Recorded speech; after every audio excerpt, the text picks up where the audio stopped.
Joining us now for more on the upcoming impeachment vote this week, Congressman Doug Collins, ranking member of the House Judiciary Committee. Congressman, good morning to you. So Thursday, this is now expected to happen. What do you expect will come from it?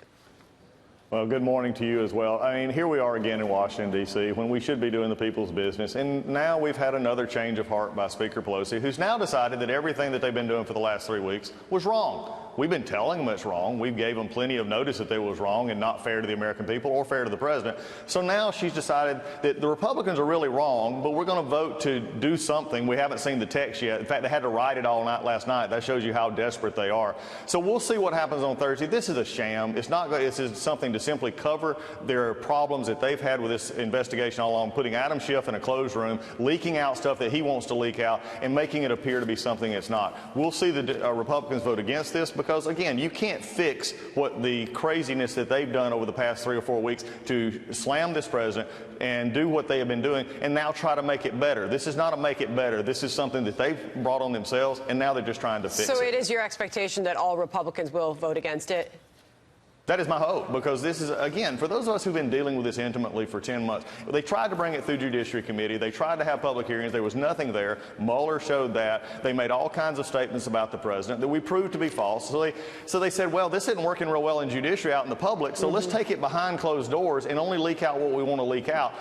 Again, I have a problem with the way this is being handled, and when we brought this to their attention, it seems that they've caved in. But they've also took notice of the Senate that said, 50 senators who said, look, we don't want any part of this. Y'all been running a sham process over there. This is not the way we do it. So this is really a disservice to the American people. And Speaker Pelosi is admitting that they've been doing it wrong. I wish she would just come out and say it. So essentially, isn't she doing just that? Republicans have been questioning the process all along. This is what Republicans have been asking for. She said, I'm not here to call their bluff. But now she's bringing it up for a vote. She says this is to eliminate any doubt as to whether the Trump administration may withhold documents, prevent testimony, disregard subpoenas, or continue to obstruct Congress.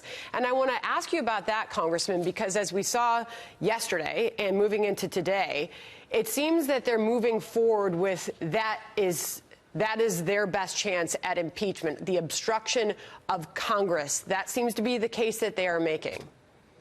Okay, well, it's Tuesday, so let's pick a new reason to impeach the president, because we've tried collusion, we've tried working with the Russians, we've accused him of being a Russian agent, now we've accused him of quid pro quo when the Ukrainians didn't even know about what was going on with any of the discussions about aid, and even Zelensky says he didn't feel ever pressured. Now we're coming to the offense of obstruction, and even Adam Schiff said something yesterday that was really amazing to me, that by somebody not showing up, we'll just assume that they were going, that they're hiding something that the president did wrong. Excuse me, I'm not sure which law school he went to, but that's not the way the judicial system works in America.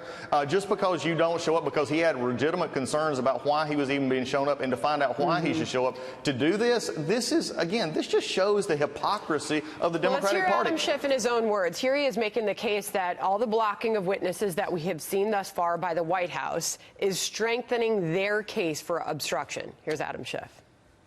It's hard to say what other senior officials will do.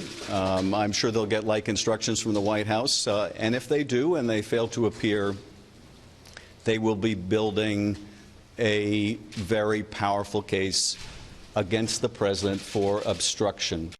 So could the White House blocking of those witnesses backfire?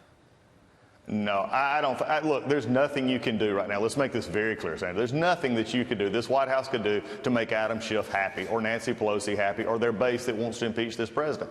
They don't like him. They've said it on many occasions. The only way they can beat him next year is to try and impeach him. So let's don't even go to the facade of thinking that Adam Schiff is really concerned about what the White House is doing. He will spend anything he can to make it any way he wants it. He's already shown to be a liar. He's already shown to leak information. He has already shown that he has no business running any kind of investigation, much less this one. So it makes it tough for the people to listen to this, and especially for those of us who are saying, if you're going to do it, at least do it properly. They've blown that a long time ago. So the vote will happen on Thursday. We'll see what happens with that. Meanwhile, this morning, another witness is being called behind closed doors by Democrats. Alexander Vindman, the lieutenant colonel, an NSC official. The president tweeting on that just a few moments ago. He said, why are people that I never even heard of testifying about the call? Just read the the call transcript and the impeachment hoax is over. Ukraine said no pressure. We know that the president maintains that there was no quid pro quo, but there is some, we are learning about what his actual testimony will be.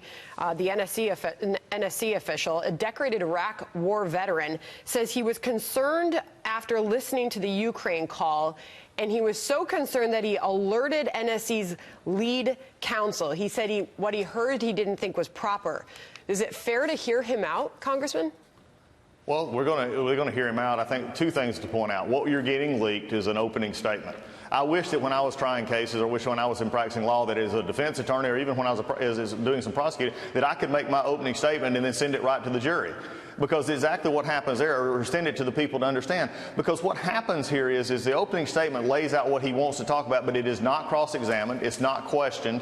What's interesting to me is reported earlier, just before I got on, talking about what did he actually know and how did he maybe undertake with a whistleblower? How did he have any interaction with Adam Schiff's office beforehand? We don't know these. These are not questions that we've asked so far.